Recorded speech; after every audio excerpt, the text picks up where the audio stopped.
We are in the part of the Torah that is talking about Abraham and the forefathers. And there is a lot of stories and narratives and details about his travels and his interactions and his conversations and his exploits. And of course, we're going to meet Isaac and Rebekah and Jacob and Esav and Jacob's children. Much of Genesis is centered around the founding family of our people.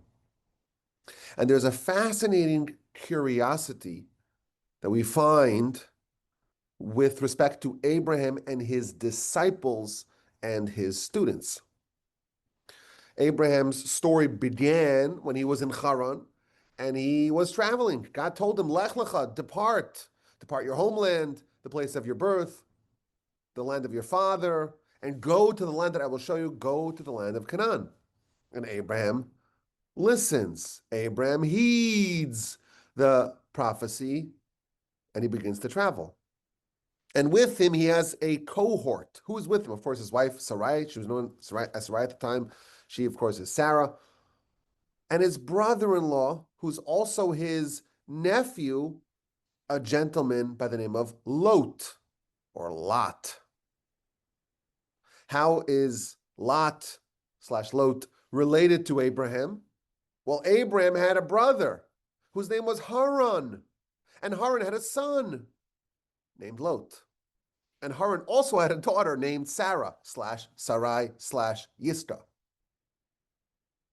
And therefore, Abraham is both the uncle of Lot and also the brother-in-law of Lot via Sarah.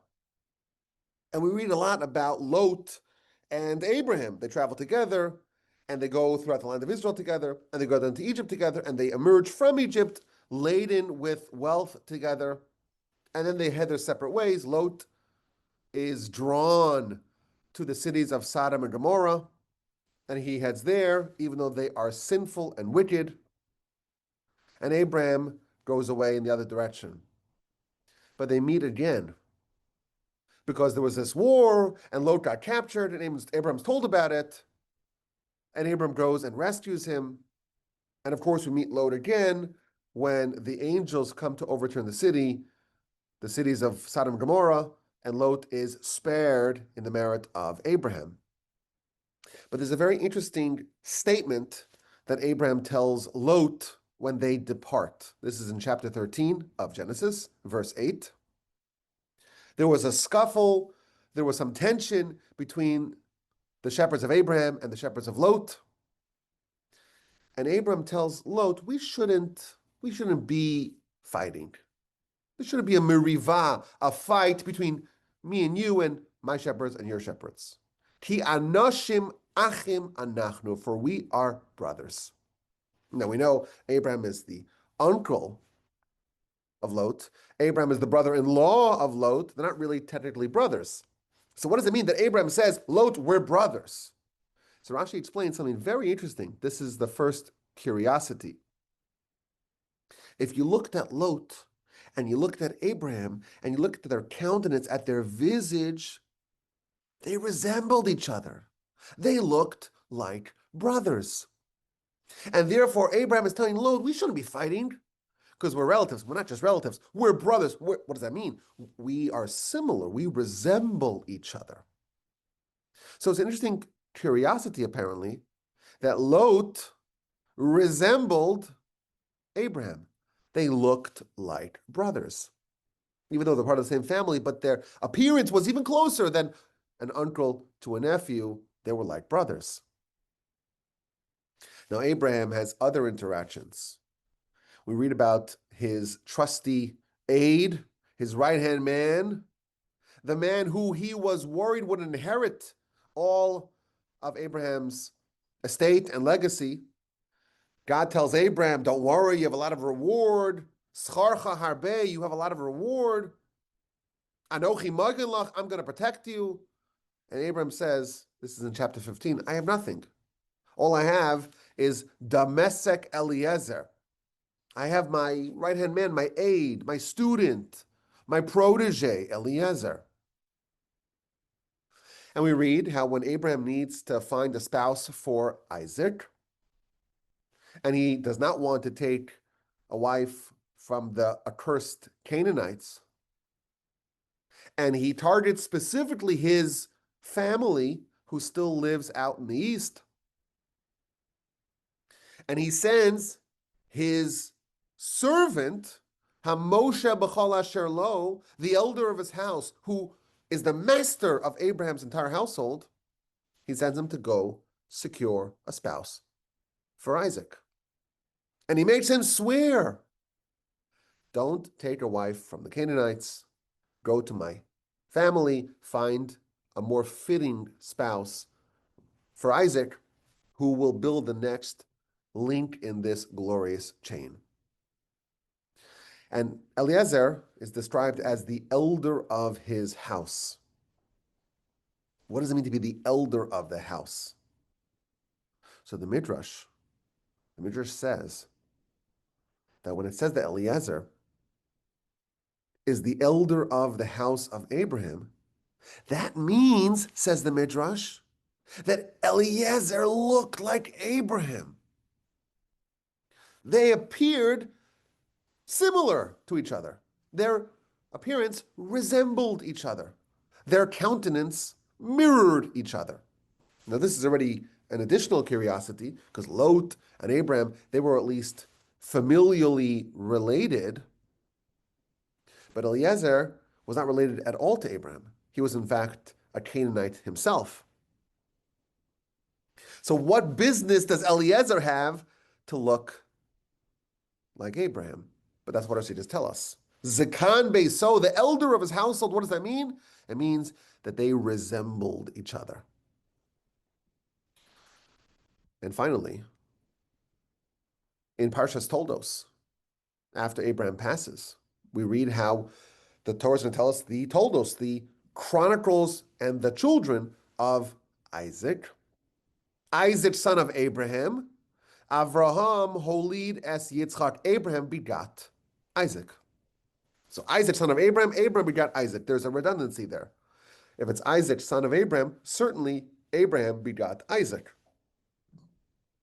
So what does it mean? What does it mean that the Torah is telling us these extra words? Yitzchak ben Avram, Isaac, son of Abraham, Avraham holid es Yitzchak. Abraham, he gave birth, he begot Isaac. So Rashi explains, based upon the words of our sages, that there were scoffers. The scoffers were mocking Isaac and Abraham. And they said, Abraham is not the real father. We need a paternity test here. Sarah and Abraham were married for 70 years and they had no children. And then Sarah spends one night with Avimelech. Remember, he kidnapped her. And suddenly she's pregnant. Oh, who's the dad? Who do you think the dad is? It's not Abraham. It's Avimelech. She was impregnated during that night. That's what the scoffers would say sardonically. And in order to dispel and quell the claims of the scoffers, God made Isaac into a spitting image of Abraham. And therefore, when it says Yitzchak ben Avram, Isaac, son of Abraham, everyone testified Abraham begot Isaac. There's no room to question this paternity. Abraham is undeniably the father of Isaac. The scoffers were silenced. Now, I said that there's a curiosity, but I have to be very careful. There are no curiosities in the Torah. There are no coincidences in the Torah. It's not just random. Oh, it happens to be that the Torah is telling us these extra verses to reveal to us something that we don't need to know. Our sages tell us that when the Torah tells us that two people resembled each other physically, it's not just saying, oh, I have a celebrity doppelganger. What it means is that the face is a reflection of the inside. In fact, the Hebrew word for face is panim, and the Hebrew word for inside is panim, which sounds very similar. It's not exactly the same word, panim and pinim, but it's spelled the same way. It's just slightly different vowels. And that's not a coincidence, because a person's face can reveal, if you know how to examine it, can reveal a lot about their essence. Sometimes when you see someone, you're like, this person's like an angry person. You can just see them. You just walk by them. You get a slight glance. I remember I was once in an Israeli cab, and we're being driven from the airport in Israel, and I was with my dad. I said, this guy drives like a maniac. Before we started driving, and this guy was driving like an old, aggressive, tough Israeli, and he was driving like a maniac. And I somehow I just saw it. I don't know if I have maybe I have a sixth sense. You all look so beautiful and talented and generous and delightful.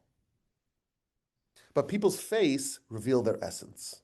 Their panim, their face, their countenance, their visage is a window into their panim, into their essence. When the Torah tells us that Abraham had three doppelgangers, had three people that resembled him. Lot, he's his nephew, but they're brothers. Eliezer, he's his aide, he's a student. He's the one who teaches Abraham's Torah. But he's Zikan Beiso, he's the elder of his house. Our sages tell us it means that they resembled each other. And Isaac was a spitting image of his father. That's not just a curiosity. That reveals that on a spiritual level, Abraham's fingerprints, Abraham's influence, Abraham's character, Abraham's values were present in these three people. These people did not just physically resemble Abraham, they embodied Abraham's character. My grandfather, blessed memory, he had a fascinating observation. Because if you take this at face value, Abraham had three students, and in the whole Torah, Abraham's interacting a lot with these individuals. All sorts of interactions with Lot, with Eliezer, of course, with Isaac. And if you look and examine very carefully the interactions of Abraham and these three proteges, and specifically you try to find where exactly they are manifesting the characteristics of Abraham, the qualities of Abraham, the attributes of Abraham, you find something very interesting and instructive. So Abraham has a brother-in-law / nephew, and that's Lot. How are they related? Abraham's brother Haran. Haran has a son. That's Lot. So they're uncle and nephew. Where is Haran today?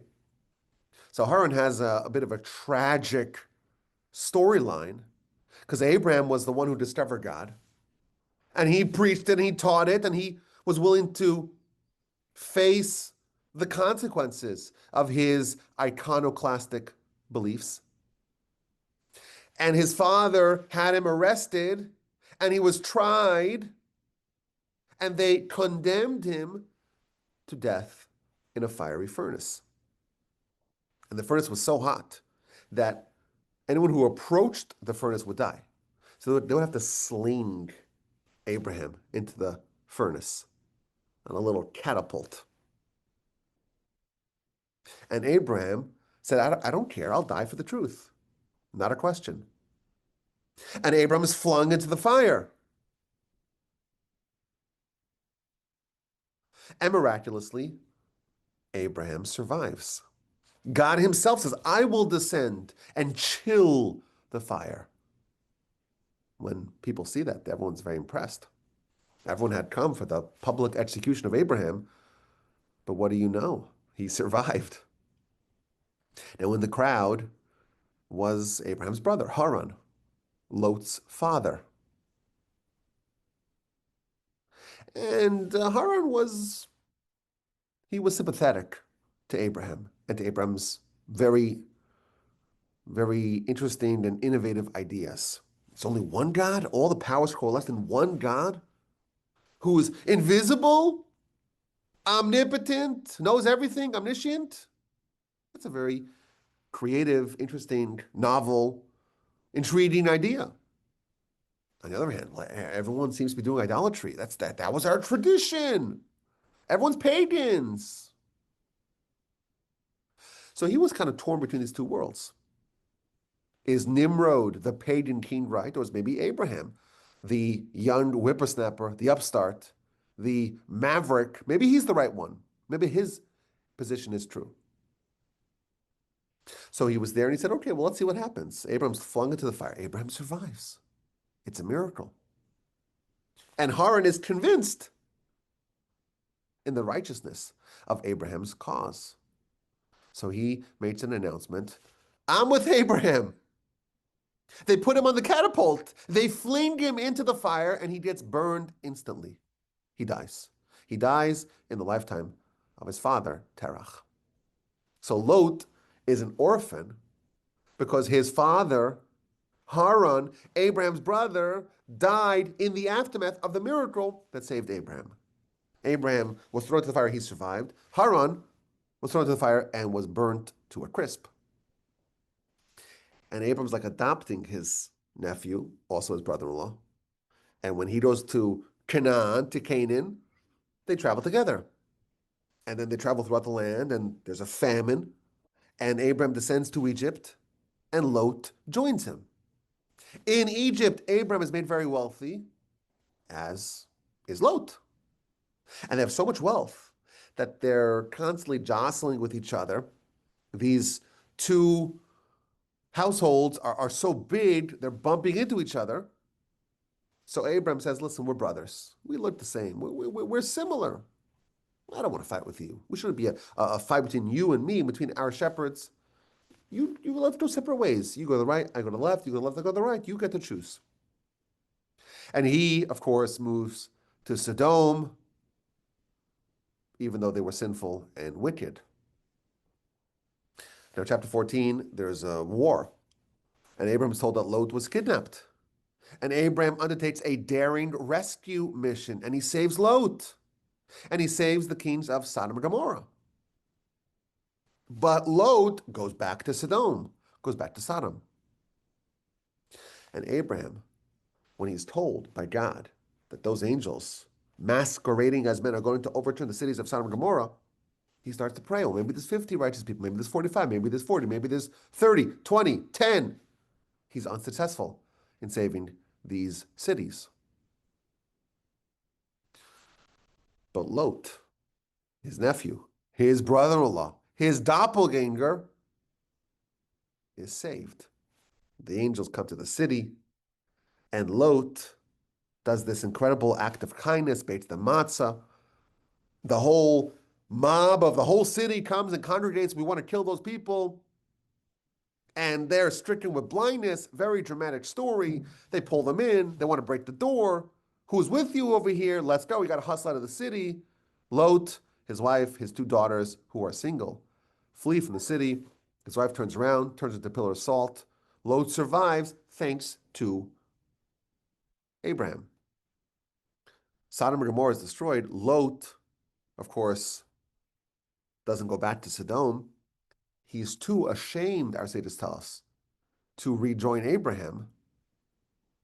He's ashamed because of his poor choices, and in particular, because of the very scandalous event that happens in the cave with his two daughters. That's apparently the end of Lot's storyline in the Torah. Now, Abraham has a second doppelganger, Abraham's right-hand man, his confidant, Eliezer. When this world war, it forces Abraham to take the rescue mission. The verse tells us that Abraham took with him 318 warriors. And Rashi says, no, don't think it's 318 different people. No, it's just Eliezer, just one person. Because the gematria, the numerical value of the word Eliezer is 318. So it's actually only Eliezer. So Eliezer is who Abraham entrusts with that war. When Abraham is distraught that he has no children, he says, what can you give him? I'm childless. All I have is this person in charge of my household, Damesek Eliezer. Eliezer Damesek. What does it mean, Damesek? So the Talmud tells us the word Damesek is a mashup of two words, dole umashke. He would draw and he would give to drink. Abraham was a fountain of truth, of Torah. And Abraham had legions of followers. Abraham had a teacher's assistant. The most accomplished student of Abraham was Eliezer. And he would draw from the vast well springs of Abraham, and he would give to others to drink. So we see again, Eliezer has a lot of status in Abraham's world. He's the one who goes to war. He's the one who is in charge of dispensing Abraham's well springs of Torah to others. When Abraham is traveling to Mount Moriah to offer Isaac as a sacrifice, he takes two lads with him. Who are these two lads? One of them is Ishmael, we're told. The other is Eliezer.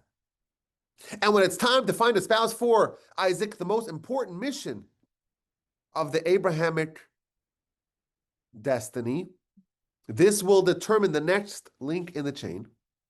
Who does he send? Who does he entrust? He entrusts Eliezer. And he travels to Abraham's hometown with 10 laden camels, and he devises a test for Rebekah. I'll ask for water. And if she offers water for me and for my camels, even though I did not explicitly ask for that, she's the right one.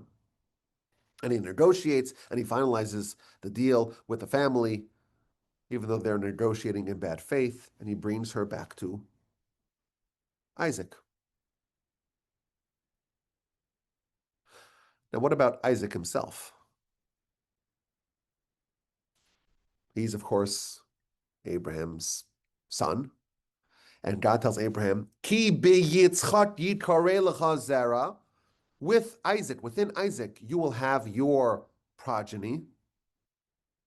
And what that means is that Abraham's true progeny, it's not just his biological children, because Abraham had 8 biological sons, 1 Ishmael with Hagar, 1 Isaac with Sarah, and 6 with Keturah, which is another name for Hagar.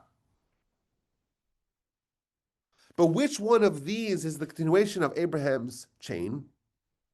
It's only Isaac. Only Isaac will be your true progeny.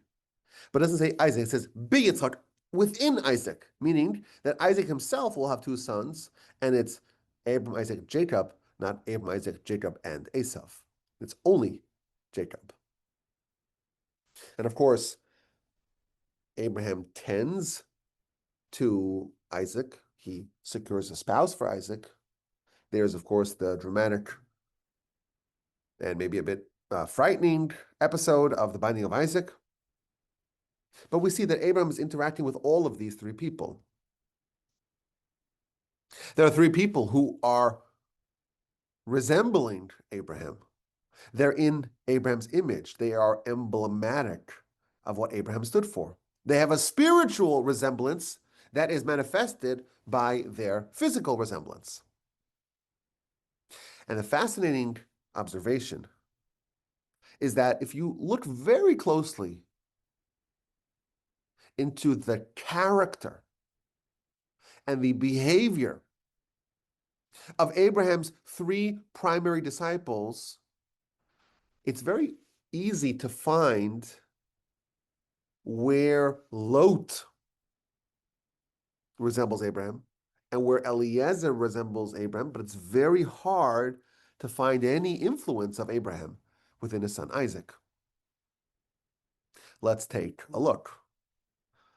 We have in Parshas Vayera, Abraham has 3 travelers, and God appears to him, and he's 99 years old and 3 days removed from his circumcision, and it's so hot, and he wants guests, and finally the 3 guests appear, and he tells God, wait 1 second, and he rushes, and he hurries, and he is very much committing himself towards acting with kindness. He runs to get this incredible feast for his guests. He bows before them. He humbles himself before them. He insists that they join him. And he spreads out a lavish, sumptuous multi-course feast for them. Abraham is the paragon of kindness. Now, the very next chapter, these same people, meaning these same angels, travel to Sodom. And if you compare what Lot does, it's very similar. He behaves with exemplary and superlative and Abrahamic kindness and hospitality to the angels. He has apparently the same self-sacrifice to do hospitality as Abraham did. He's even willing to endanger himself. It's against the law. It's a crime to provide hospitality in Sodom. Lot does it nonetheless. It seems like Lot is channeling what he learned by Abraham. My grandfather, blessed memory, used to say that the reason why Lot moved to Sodom was because Abram's whole life was dedicated towards taking the pagans and the sinners and making them righteous. He said, I will do that. I will go to the lion's den and do that in Sodom. He too wanted to imbue the pagans and the sinners with faith. He viewed himself as Abraham's emissary, his representative in Sodom. So it's very easy for us to see how Lot, doppelganger one of Abraham, is influenced by Abraham. Now, Eliezer, he's trusted by Abraham completely. Abraham needs to find a spouse for Isaac. And the person he says, I trust you 100%, that's Eliezer. He's able to devise a test to determine who's the appropriate spouse to enter Abraham's household. He's the one who says, Eved Avram Anochi, I am the servant of Abraham. He is the emissary of Abraham. When Abraham needs to teach his Torah, there's one person who he trusts. He's the Dolo Mashti. He draws the waters from the wellsprings of Abraham and passes it on and gives to others to drink. Eliezer is a true pupil of Abraham. When you look at Isaac, we don't seem to find Abraham's fingerprints on Isaac. It seems like spiritually they're almost mismatched. Abraham, his chief attribute is that of kindness. Isaac is the opposite. His attribute is strict judgment.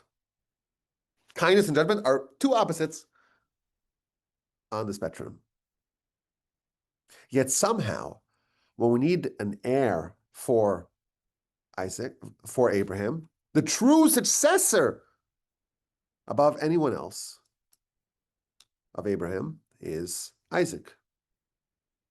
When Eliezer accompanies Abraham and Isaac to the binding of Isaac, Abraham tells Eliezer, you stay here with the donkey. Me and Isaac, we're going to go up the mountain. You're kind of here with the donkey. You're on a much lower level. And the Midrash tells us when they arrive at the mountain, Abraham asked his travelers a question, do you see what I see? Who sees what I see? And Ishmael says, I see nothing. And Eliezer says, I see nothing. And Isaac says, I see what you see. I see the cloud hovering above the mountain. And Abraham tells the two lads, Eliezer, Ishmael, you stay here with the donkey. You're spiritually unfit to partake in this experience. This is something that only Abraham and Isaac can partake in, can participate in. They, and only they, are on that same high level, on that pantheon.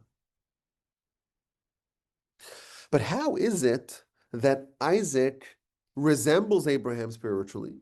He is on the same caliber of greatness as Abraham, but we don't see how Abraham's unique attributes and characteristics and Torah and methodologies are manifested in Isaac. So my grandfather, Abbas Member, used to say, very powerful idea, very instructive idea. There are three different types of disciples. There are three different types of students. Abraham had three primary disciples, Lot, Eliezer, and Isaac. These are the three different types of students. And when we examine these three, we learn about maybe the most basic, the lowest level of a student, and the higher level, and the absolute acme, the absolute highest level of being a student. One can argue that Lot was the greatest student of Abraham. Abraham does over-the-top kindness with the angels of Sodom, with the angels heading to Sodom. And the next chapter, Lot does almost the exact same thing. It's like a mirror image. This over-the-top kindness with those same angels. And if you read the two stories, chapter 18, chapter 19 of Genesis, it's almost identical. How Abraham treats the angels and how Lot treats the angels. And of course, Rashi says, well, Abraham said, first wash your feet and then come in the house. And he said, come in the house and then wash your feet. Okay, but there's something so indistinguishable about what Abraham is doing and what Lot's doing. But here's the critical point. Lot was saved. Why was Lot saved? The verse tells us, 19:29. God remembered Abraham and saved Lot. Lot was not saved due to his own righteousness. In fact, he was told not to turn around. Don't look at the devastation of these cities. You're not worthy to witness the downfall of the wicked because you're really guilty as they are. So why was Lot saved? He was saved in the merit of Abraham. God remembered Abraham and saved Lot. Now Rashi, in that verse, 19:29, Rashi says something absolutely amazing. What does it mean that God remembered Abraham and saved Lot? What's the connection between Abraham and Lot? So Rashi says that when Abraham and Sarah, then known as Sarai, and Lot traveled down to Egypt, the Egyptians seized Sarah. And they said, well, what's your relationship to this young woman? Oh, she's my sister. Don't kill me. She's my sister. Now, Lot, he knew that that was not a full truth. He knew that Abraham at the time, and Sarai at the time were actually married. And he could have very easily divulged that and had Abraham killed. But Lot didn't reveal that. And in the merit of him having mercy on Abraham, not revealing that Abraham was truly the husband of Sarah, in that merit, Lot was saved. Now, Lot does incredible kindness. He mimics Abraham in kindness, but that's not going to save him. It's this very minor episode that Lot didn't divulge the incriminating information that Abraham and Sarah actually married. He didn't rat out his sister and his brother-in-law. Why is the only thing that can save Lot the fact that he did this event? He did not reveal that Abraham and Sarah are married. So my grandfather, a best member, used to say, and this is an idea that precedes him, Lot was indeed an exemplar of kindness. But the type of kindness that Lot did and the way he processed what he learned from Abraham was via mimicry. Lot saw and he copied. He saw Abraham. He was a student with Abraham. He witnessed Abraham. He was with Abraham for a very long time. And he's like, I'm going to be a student of Abraham. I'm going to copy what he does exactly. And when someone has something spiritual that they earned via mimicry, that's not their own merit. And therefore, it won't save them. The only merit that Lot had that was his and his alone, that he didn't just copy from Abraham, was the fact that he did not reveal the incriminating information that Abraham and Sarah were married. That's something that he did on his own. He didn't copy that from Abraham. Abraham was never in a situation like that. And therefore, well, Lot has something of his own. We see something very interesting here. The lowest level of a student is a parrot, or maybe a monkey. Monkey see, monkey do, right? Lot see, Lot does. His behavior is mimetic. What he does is simply what he learned from Abraham, and he just copied. He just copied. Abraham is always running to do kindness with guests. I'm going to do the same thing. I'm going to run to do kindness with guests. But he didn't truly absorb and understand what Abraham was trying to do. And that's why he can actually behave in a warped fashion. When the mob surrounds his house, he goes out and says, take my two daughters, my two virgin daughters. You take them, do whatever you want to them. Don't touch my guests. Where does such a statement come from? That's not from Abraham. That's only because he didn't really understand anything on his own. He just copied Abraham, and Abraham's always doing sacrifice. He's always self-sacrifice for kindness. I'll do the same thing. He's acting in a totally inappropriate fashion because he's put in a situation where he has to interpret what Abraham did, and Abraham was never what Abraham would do in such a situation. And alas, he never witnessed Abraham behaving in such a situation. So he's like, I'll just opt for self-sacrifice. I'll give up the thing that's most cherished to me to save my guests. And that is an example of the major flaw of studying, of being a student like Lot. Lot was an expert at puppeting Abraham. He was a perfect copycat. And indeed, the Torah tells us, he resembled Abraham. But this is the lowest level. And I find it fascinating that Lot's father was Haran. And what's Haran's legacy? He had no personal conviction. He didn't earn anything on his own. He too copied Abraham.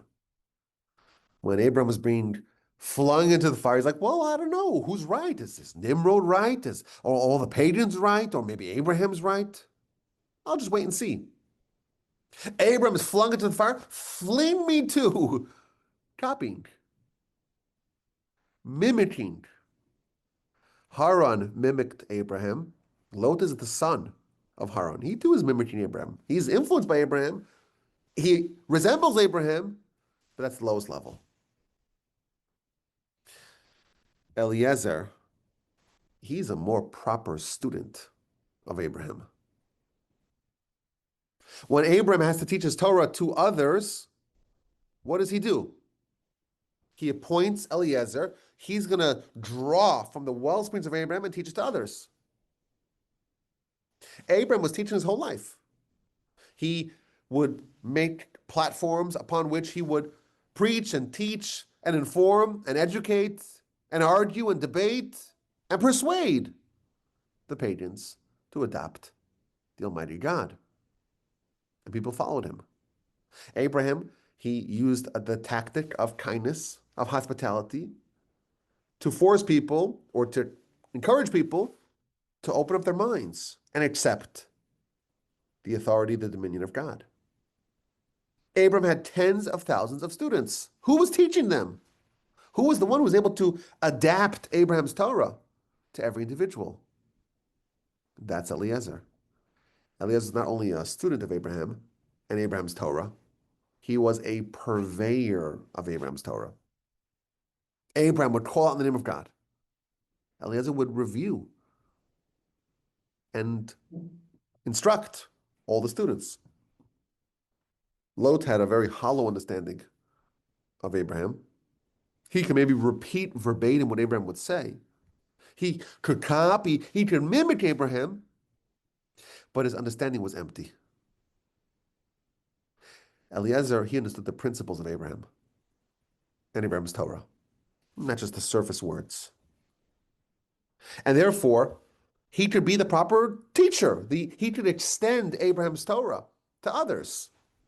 He could rephrase it in a way that maybe someone will understand.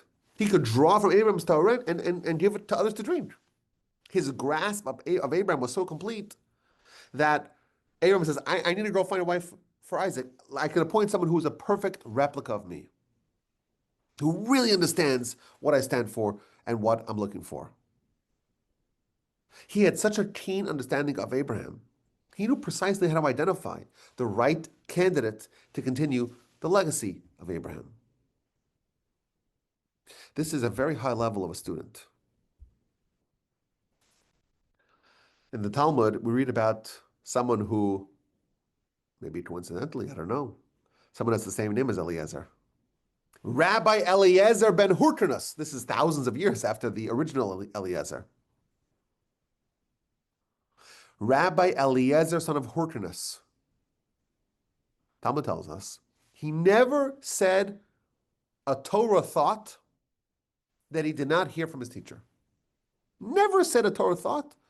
Talmud, Book of Yoma, 60, 6b. He never said a Torah thought that he didn't hear from his teacher. That's one teaching. In a second teaching, we see something which seems contradictory.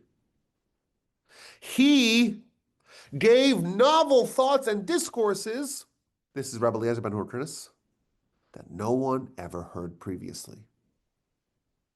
He's like the perfect student. He never taught anything that he didn't hear from his teachers. And somehow he's this incredibly innovative scholar who's always saying things which are novel and creative. Which is it? Rabbi Eliezer was like Eliezer. He so thoroughly absorbed the teachings of his master that he was able to perfectly apply those same principles to new areas where his master did not speak about. When Lot was in a situation that he never saw with Abraham, he was totally helpless. And I don't know what Abraham would do, because I don't know. Eliezer was placed in new situations, and because he absorbed the teachings of his teacher, of Abraham, so thoroughly, he was capable of projecting on a new situation what Abraham would do, what Abraham would want. That's the next level of student, where you absorb the teachings and you understand the principles and you're able to apply it in other situations. That's Eliezer. That's the second level of a student. But even Eliezer was not the ultimate protege of Abraham. For that, you need Isaac. Isaac is Abraham's spiritual successor and heir, not just because he was his child, because he was the best one to do it. And you look at his storyline, and you look at his characteristic, and you see nothing that you can attribute back to Abraham. We cannot point to how the provenance of Abraham's influence to Isaac. Abraham is totally kindness, and Isaac is totally strict judgment. They're opposites almost. But the truth is that Isaac was the best student of Abraham. They all three resembled Abraham. They all three resembled Abraham physically as well as spiritually. The three levels of a student. Lowest, the lowest level. He's just mimicry. And therefore, he's totally helpless when he's in a situation that he never saw Abraham behave in. Eliezer, he's almost like applied wisdom. He understands the principles and is able to apply to new situations. With Isaac, we don't see the manifestation of Abraham's character within him. And that's a feature, not a bug. Because Isaac was able to seamlessly integrate Abraham's Torah within himself. The highest level of a student, the highest level of being a protege, is when you absorb and digest the principles of your teacher and you layer it in to who you are and your unique individuality. You take the new inputs that you learn from your teacher and you connect it, you merge it, you marry it with your inborn uniqueness. And you train something new that's influenced by your teacher, but it's in your own image. The student's not trying to recreate the teacher. Lot is like, I'll be like Abraham. I'll be the Abraham of Sodom. I'll do all the kindness that Abraham does in Sodom. And that's noteworthy. That's valuable. That's something which can be admired. He, after all, is a doppelganger of Abraham. Eliezer is a much higher level. He's able to teach Abraham's Torah to others. Isaac is teaching Isaac's Torah. Isaac is expressing his own uniqueness, and the influence the influence of Abraham is going to be projected entirely in Isaac's image. The highest level of a student is to create the best version of themselves with the teachings of their teacher. Abraham is kindness. Isaac is strict judgment. Isaac was different than Abraham. Isaac had a different role to play than Abraham did. But Isaac was the primary student of Abraham because he studied from Abraham and he assimilated all of Abraham's Torah while retaining his unique God-given identity. Isaac certainly could have mimicked Abraham like Lot. He certainly could have been the best teacher of Abraham's Torah, like Eliezer. But he's a greater student than everyone. He's the ultimate protege because he took Abraham's teacher and he used it to make the best Isaac possible. Our sages observe that in the first blessing of the Amidah prayer, we say, "Blessed are you, Hashem, God of Abraham, God of Isaac, and God of Jacob." Now, there's some extra words there. Well, God of Abraham, Isaac, and Jacob we could have said God of Abraham, Isaac, and Jacob. Simple. Elokei Avraham, Yitzchak, v'Yaakov. That would make a lot of sense. God of our fathers, God of Abraham, Isaac, and Jacob. That makes perfect sense. But the prayer is a bit wordier than it should have been. It doesn't say God of Abraham, Isaac, and Jacob. It says God of Abraham, God of Isaac, God of Jacob. Our sages reveal to us Isaac didn't simply adopt Abraham's relationship with God. He didn't say, oh, Abraham has a way of doing things. Abraham fostered a relationship with God. I'm just going to perpetuate that. No. He started from scratch and said, okay, I want to develop God of Isaac. What does it mean to have a relationship with me and God? There already isn't an Abraham. What does it mean to have God of Isaac? What does it mean to develop a unique relationship based upon who I am and based upon what Hashem, what the Almighty expects of me? God of Abraham is distinct from God of Isaac. Of course, it's the same God, but the relationship that Abraham fostered, Isaac didn't simply continue, he recreated it in his own image. God of Isaac, God of Jacob. Each one of our forefathers crafted a new relationship with the Almighty. Isaac, indeed, is the ultimate student. Precisely because Isaac's study under Abraham's tutelage produced something which is almost the opposite. Produced not a character of kindness like Abraham, even though certainly he did kindness, but his attribute was that of strict judgment. Our ultimate objective spiritually, of course, we need to learn lessons. We have to absorb Torah. We have to learn from our masters. But the ultimate objective is to develop our unique self. There already was an Abraham, and an Isaac, and a Jacob, and a Moshe, and a Rabbi Judah the Prince, and a Hillel, and a Rabbi Akiva, and so on, and a Rambam, and a Ramban, and a Rashi, and a Chavetz Chaim.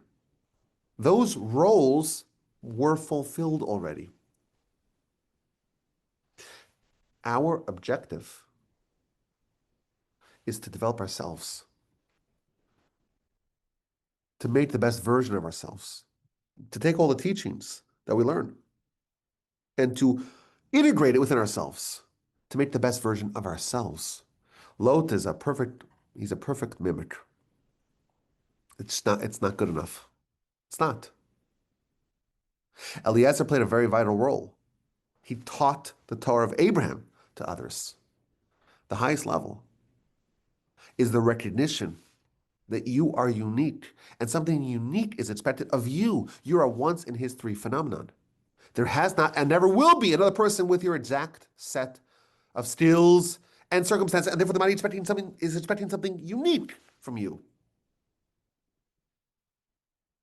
The highest level of a student is someone who understands this. And whatever you're going to learn, whatever you're going to absorb, you're going to layer that into who you are specifically. Man is a mini world, our sages tell us. When God ushers man into judgment, he will not ask, why were you not Abraham? He will ask, why you weren't the best you possible. And for that question,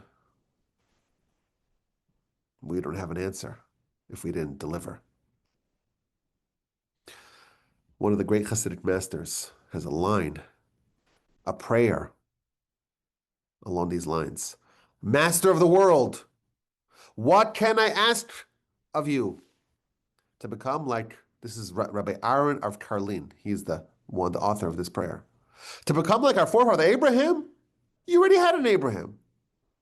But to become the best version of Aaron from Karlin, that has yet to exist in the world. Abraham had 3 students. And they each processed Abraham's teachings in a different way. Lot was a master of mimicry. Eliezer really understood what Abraham taught, was able to represent Abraham as Abraham's teacher's assistant, as Abraham's representative to secure a spouse for Isaac. But ultimately, Abraham said to Eliezer, on some level, you're with a donkey. Isaac, he integrated and assimilated Abraham's Torah to such a degree that you can't even find those little, you can't trace it back. You can't find any hints of Abraham in Isaac. And he was the greatest student, but he recreated Abraham's Torah in his own image. And that is the highest level of a student. And it's possible, this is just a suggestion, that maybe when we start off our journey, maybe it's appropriate to try to mimic. That's a legitimate form of a student to begin as Lot. That's fair. That's legitimate.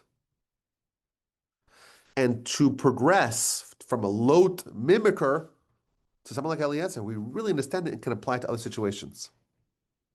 But the highest level, stage 3, the highest level is when it's integrated and assimilated to such an extent that the original character of the teacher has now been replaced, where the student is saying, I'm going to take all those lessons and all that insight and all that direction and recreate it in my own image. That is the highest level. May we be so fortunate as to understand our individuality, to learn all the Torah, and to integrate that into who we are, with the recognition that we're unique, we're a once-in-history phenomenon, and the Almighty expects great things out of us, out of each one of us, specifically and individually. My email address is rabbiwolbe@gmail.com. It's a great pleasure to study these very fascinating, profound insights of Torah from the Torch Center in Houston, Texas. I'd love to hear from you. Send me an email, rabbiwolbe@gmail.com.